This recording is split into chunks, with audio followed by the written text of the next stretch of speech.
Hi, Andy XL back again with another NFXL podcast. Now, normally I include what I'm about to cover here in my good week, bad week podcast, but that got so long this week that I decided to do these separately. So we're going to look at the team power rankings, which I'll give you my top eight after week three. Then we'll have a look at the bottom end of that list as well. So we might be getting early draft picks in 2026.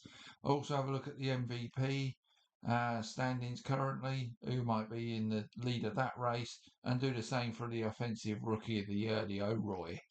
So let's start with the team power rankings. I'll just give you my top eight to start with and then give a brief explanation. So, still top, Tampa Bay. Number two, Buffalo. Number three, Philadelphia. Number four, Detroit.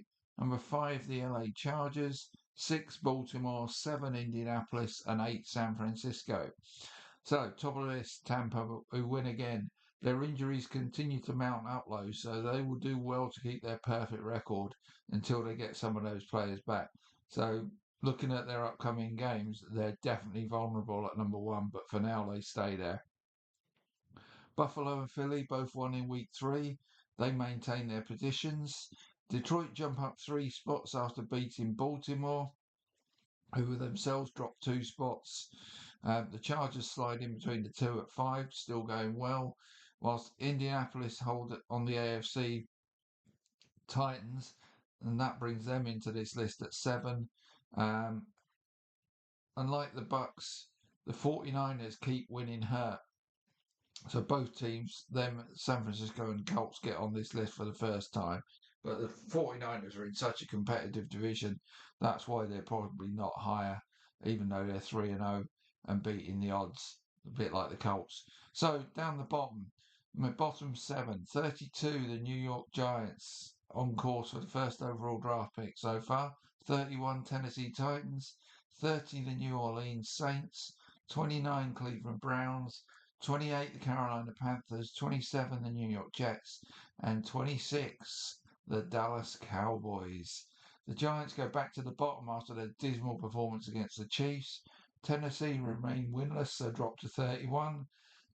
New Orleans get on this list after an awful special team stroke offensive showing, which cost them dearly against the Seahawks. Cleveland and Carolina climb after their surprise wins. The Jets stand still despite their narrow loss to the Bucks. Whilst hello Cowboy fans, as your team falls far enough to be mentioned amongst the worst teams in the league.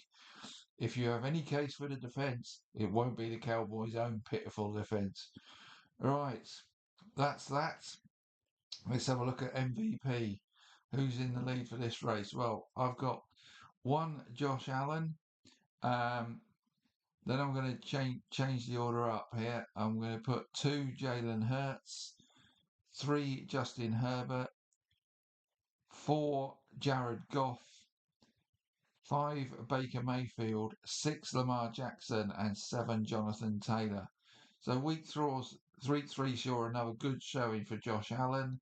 Hurts and Herbert certainly have very good weeks.